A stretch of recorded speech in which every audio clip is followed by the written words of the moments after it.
So good morning or good night, depending on where you are in the world, and welcome to another video of the Shield Dude on a Couch.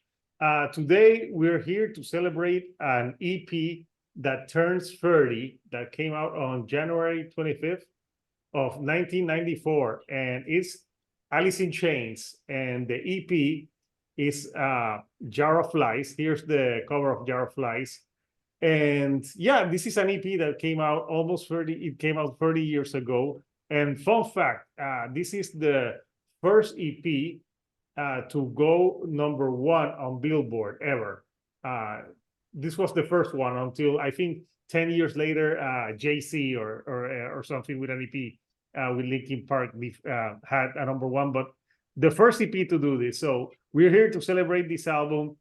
30 years later, we'll talk our first impressions listening to it, favorite tracks, and maybe favorite like deep cut, and if it has aged 30 years later. So I'm joined today again by Señorita Sabrosura. Señorita, how are you? Good. How are you? I'm good. JC Rock and Here. Roll Reviews. How are you, JC? Thanks. And joining us for the first time is Yogi. And Yogi, he's a bass player. He played in some local bands here in Puerto Rico, and he's a music enthusiast. So I asked him, like, hey, you haven't been on the channel. And I've been talking with music for him for years. We've been like sharing lists for like 10 years, like 8 or years, like every year comparing lists. We usually have stuff in common. So Yogi, how are you? I'm fine. It's an honor to be here on your show. Yeah. So yeah, this is an episode of Is It That Bad? So the good thing is you didn't have to listen to a bad album. So yeah. So first, let's start with Señorita. Señorita, what were your initial memories of listening to Jar of Flies? I'm not remembering when was the first time, but I specifically, but I know that when I got to this band, it was like everybody recommended to me because all the grunge bands that were coming, and I listened to this EP, and it was like, this is more than grunge. This is something different, and I immediately loved this EP. I always thought it was like an album. I never had EP until years later.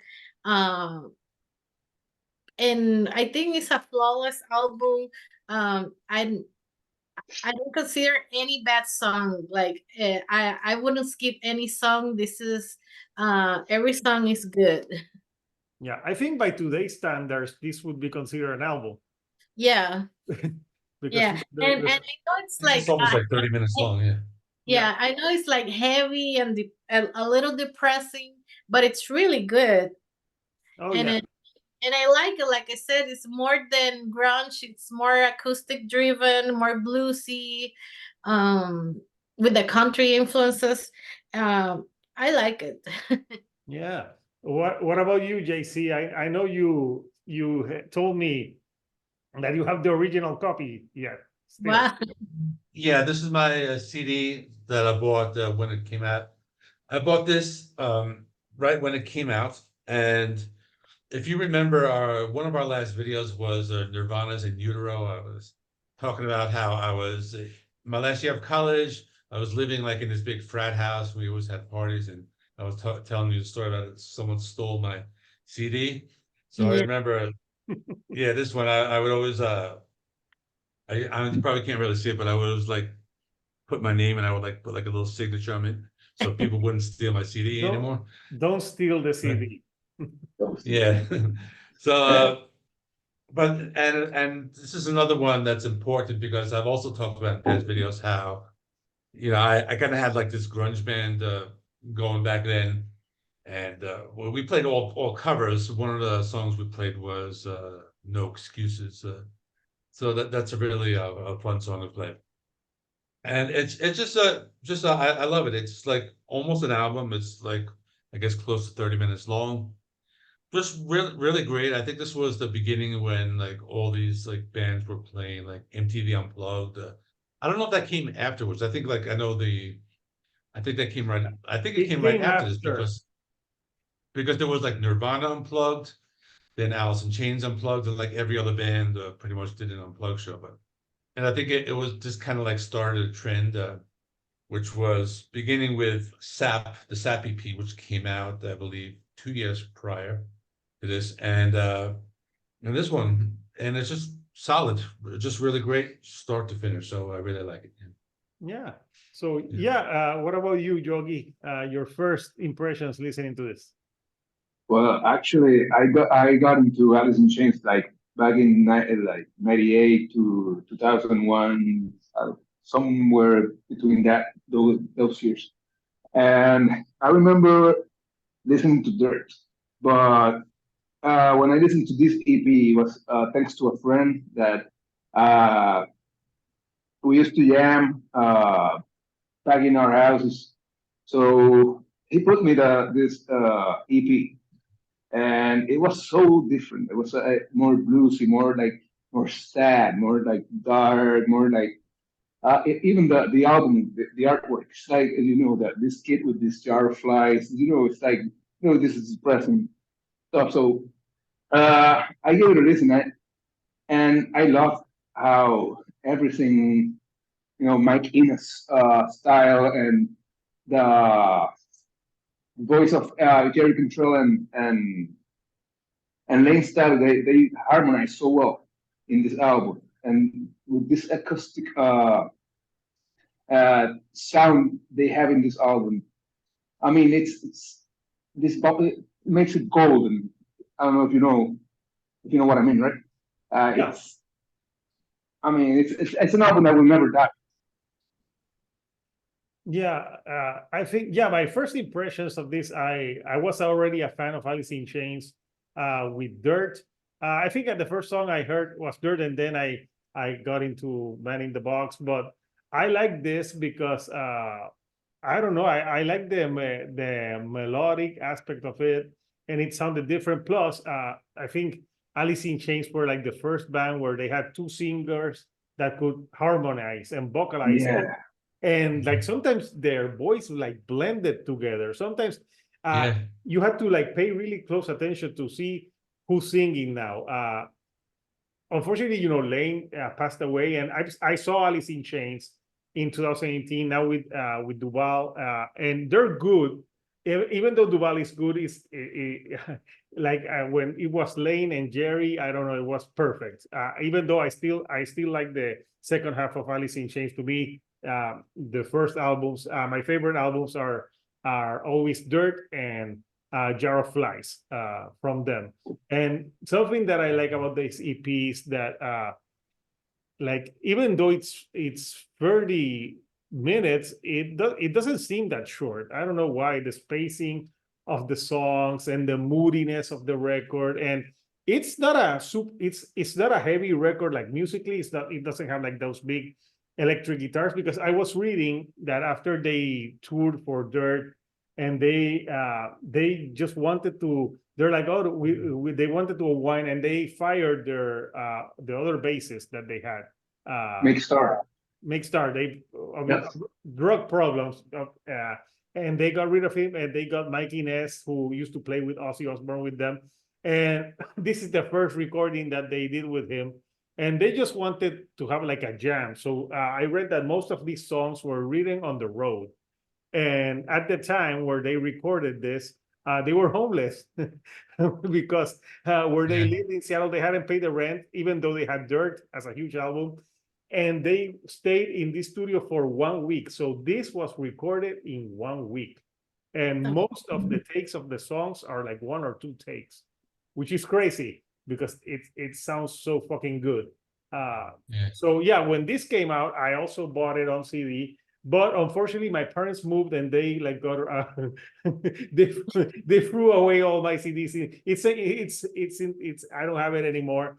I would get this on vinyl, and I think because of these EPs, and I think that's why they invited Alice in Chains to an unplug, because it's of all the Seattle bands, I think the only one that they didn't. There's not a Soundgarden unplugged. Never. No, I don't believe so. No. And I think Alice in Chains, because they had the SAP and DCP, they said like MTV, like, oh, they can play acoustic, because I don't think if they would have put out this album they would have been invited because the other music is more heavier. And to this day, that Alice in Chains Unplugged is my favorite Unplugged ever. I'm trying to get that one on vinyl, but it's so hard to get it. So hopefully one day. So yeah, I loved it back then. I owned it. I played it a lot, and I still play to this day. So yeah, those are my first impressions when I listened to it. So JC, no, we're going with Señorita first. Señorita, tell us like your favorite tracks and your favorite deep cut of the EP. Well, my favorite tracks, I will have to say it's Nutshell and Don't Follow. Nutshell, I like it that it's so deep and haunting. It's a perfect song describing loneliness. And for me, it's one of the best performances of vocal performances of Lainey. And I also love the bass in this song. For Don't Follow, that song always gets me. I love the lyrics, I love the vocals. For me, Jerry does an amazing work here, and I especially love the mix of the acoustic guitar and the harmonica. For me, that harmonica is brilliant. This is a beautiful song. Dick Cup, I don't know. Yeah, I put you on the spot. You're like, Yeah. what's a deep I cut? haven't thought about that one. We'll go back to you later for a deep cut, maybe at the end. So what about you, JC? What are your favorite tracks from this?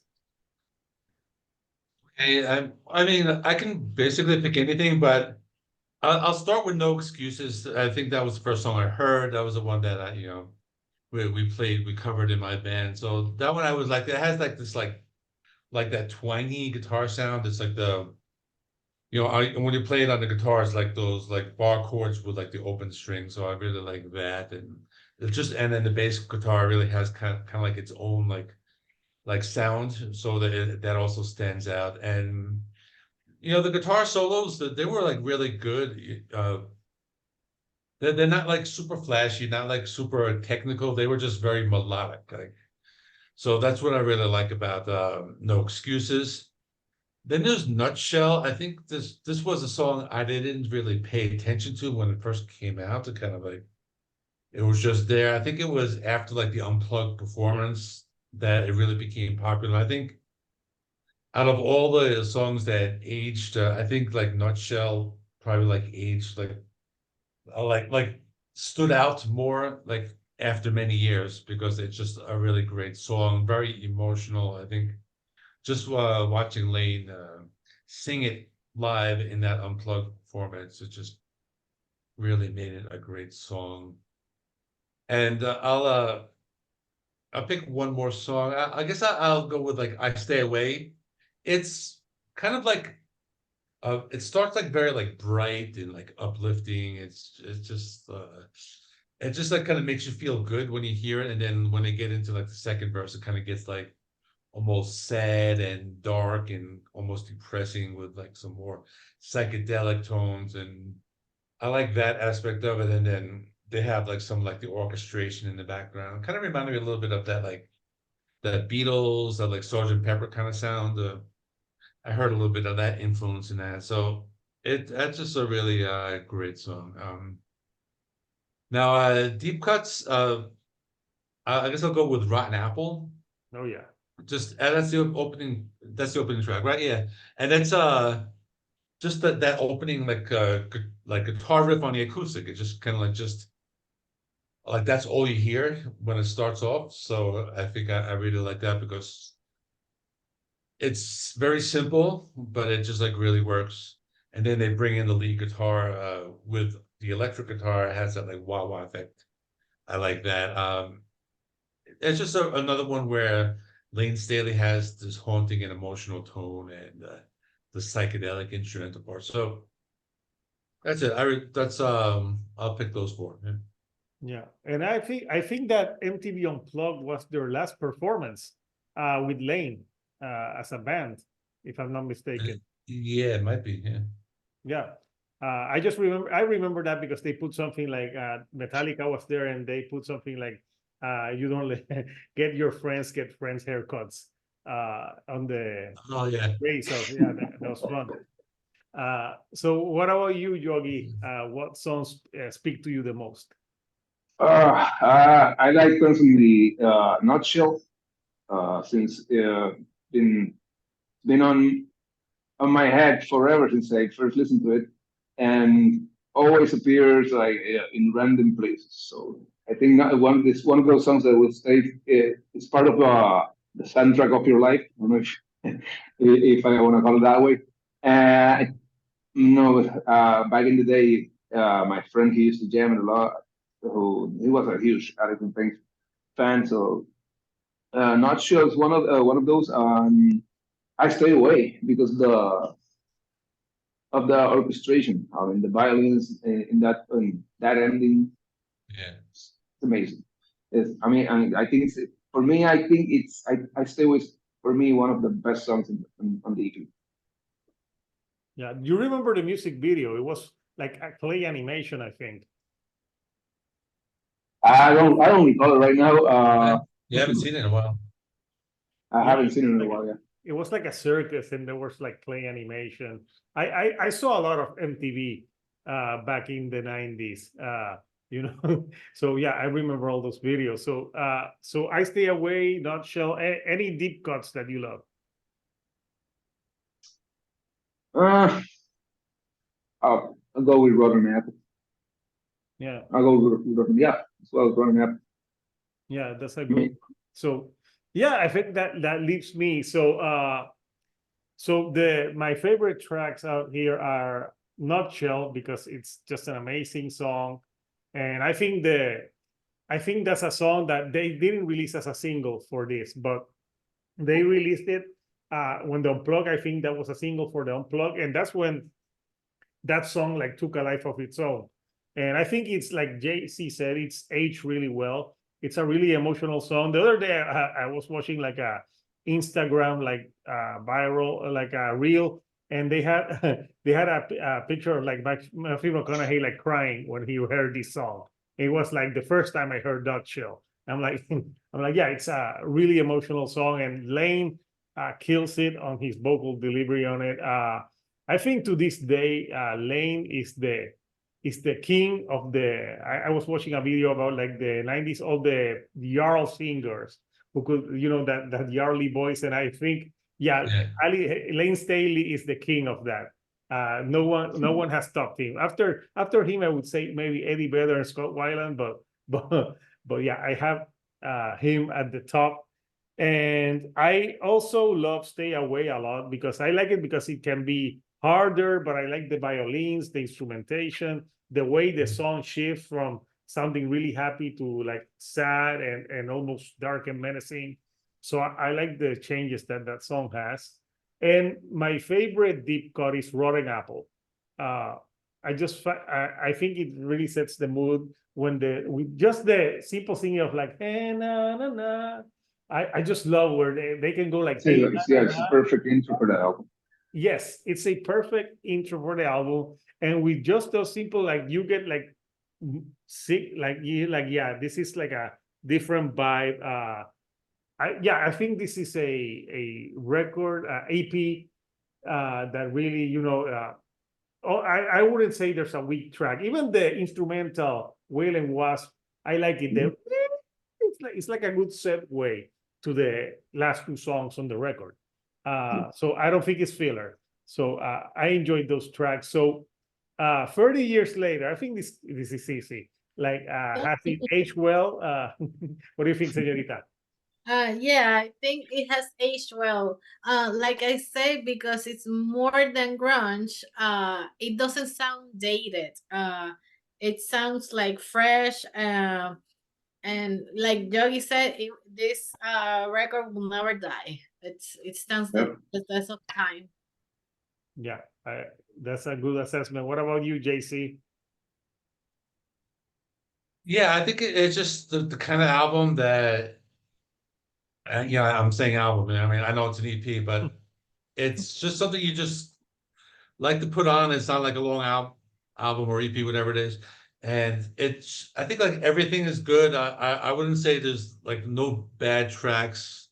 I mean, if I pick like one weak song, maybe like the last one, Swing on This, it's a little different. They maybe like experiment a little bit, but otherwise it's just like one of those EPs that you just put on. You have nothing to do for like 30 minutes, or you're doing something for 30 minutes and you just need some really good music. And it just like really, it's just like a really like feel good EP that you could just really get into. So yes, it has, I think everything by Alice in Chains has held up very well. I bet you enjoyed this in your college years, man. Yeah. So are you, JC, are you saying to me that you rather listen to Alice in Chains, Jar of Flies, that Tattooed Millionaire by Bruce Dickinson? Yeah. This one has aged a lot better than Tattooed Millionaire. Yeah. Yeah, it's a joke, but yeah. So Yeah, yeah, I know. Yeah, I know you joke about it. It's just yeah, everything by Alice in Chains. It's just like has aged very well. Like they've never put out a bad album. Like I agree. So what about you, Yogi? Like I said before, I mean, it's a legendary EP. It's gonna be influential for decades. I'm gonna say since the recording, and I mean behind the story behind it. So it's when you read about it, you know that it was a special record. You see, and honestly, I think there's no I think there's a few EPs that you can pick up, like and say, wow, this is perfection. Um, so Yeah, yeah, for me it's a masterpiece. For me it's a masterpiece. yeah, and there's I was thinking about it because about EPs that being as influential, and I can't think of any other EP to me that's more influential than this, at least for me. So yeah, this has aged well. To me, this is my favorite EP of all time, and they're so influential that maybe Yogi, I think you probably heard this band. In 2018, there's a band called Cane Hill that they put out an album called Kill the Song. That when I listened to that EP, it was an EP. I'm like, this is straight out like Alice in Chains worship, especially that Jar of Flies. It really sounded like them. And there's a few bands that I have discovered lately that kind of sound like they're trying to imitate Alice in Chains. Sadly, there's only one Alice in Chains, but there's Godsmack, and they also put out an acoustic EP like years later. JC, you got Live Listen Erased and myself erased Godsmack. They no longer exist. We erased them in his show. They no longer exist. There are no one gives a shit about Godsmack anymore. I haven't listened to Godsmack only just to review, but yeah, the Alice in Chains worship. But yeah, no band has come close to this. And yeah, I think this EP to this day, it does, like I agree with Señorita, it doesn't sound dated. I think because they experimented with so different sounds that they could drop this today, and I think it would.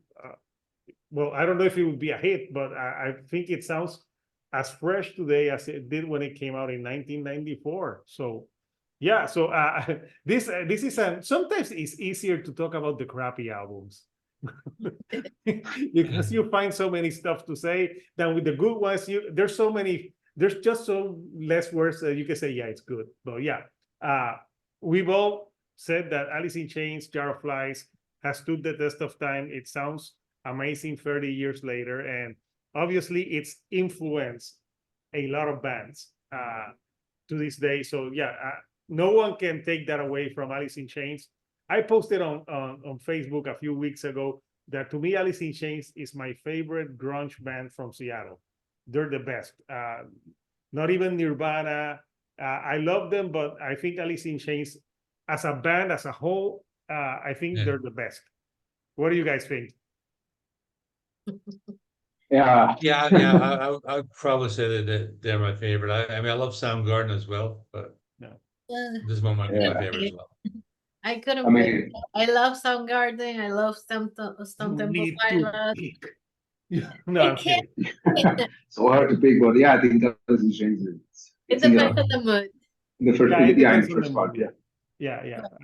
Just but as they're long great. as no one says Candlebox, we're okay. You know, I like some Candlebox, but you're not. No one's gonna pick them as their favorite Seattle band. So, people, we want to know from you guys, what do you think of Jar of Flies 30 years later? What are your favorite tracks? What are your earliest memories of listening to this? There's more anniversary album reviews coming. The next one we're doing is Green Day, Dookie turning 30 years old.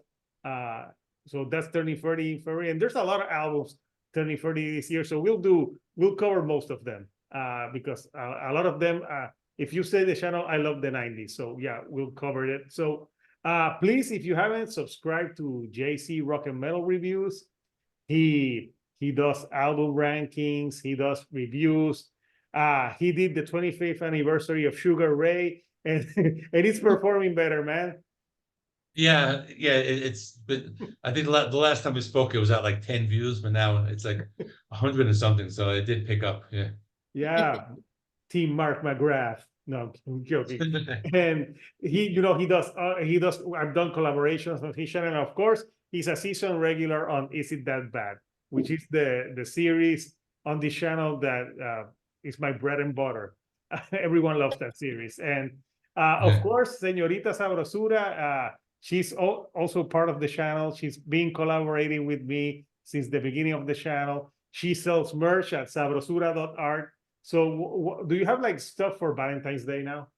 I'm working on it. I'm actually working like commissions. Like people request me things, and I do special things for them.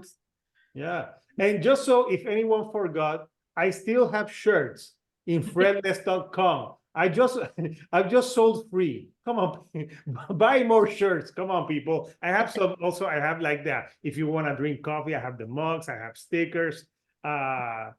So yeah, friendless.com, she'll do buy my shit and subscribe to my channel if you haven't.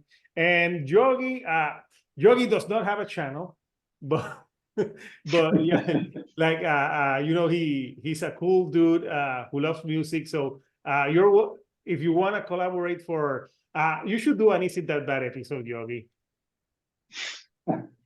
We'll see. We'll see about that.